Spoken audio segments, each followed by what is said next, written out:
a NoMoreStinkyMonkeys.com production.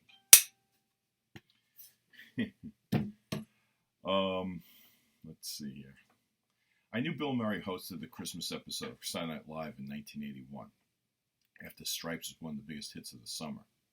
During his monologue, he brought out Santa Claus and showed off the new Rolex watch he got from Santa. I had to look up the date. It was December 12th.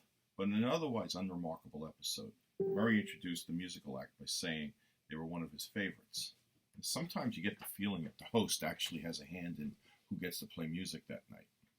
I knew the group's name from the one-hit single they had in 1980, but I had no idea they had all these other hits. They did a medley of them, and from that night on, I became a fan. That is why they are number 157, the Spinners. This was 1981, but the Spinners actually formed way back in 1954 in Ferndale, Michigan, after living in the Detroit housing project. They called themselves the Domingos, and even though they had three co-lead singers, Bobby Smith is the lead on most of their big hits. They changed the name in 1961 to the Spinners. They had some early success with Tri-Fi Records in the early 60s, but the label was bought out by Motown in 1964.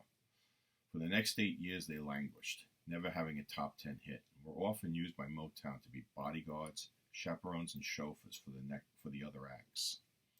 Finally, Aretha Franklin talked them into leaving Motown and joining Atlantic Records in 1972, where they had their major success.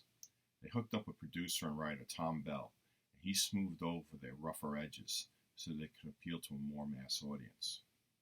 It worked brilliantly. After 18 years of being together, for the next decade, they finally had their major hits.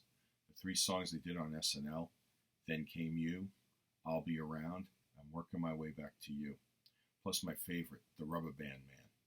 It's funny how a vocalist group lives and dies with the correct writers and producers.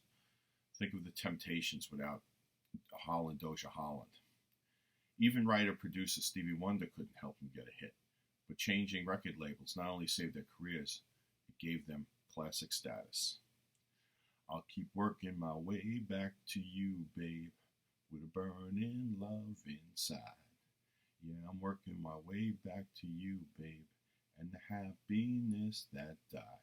I let it get away, been paying every day from the front.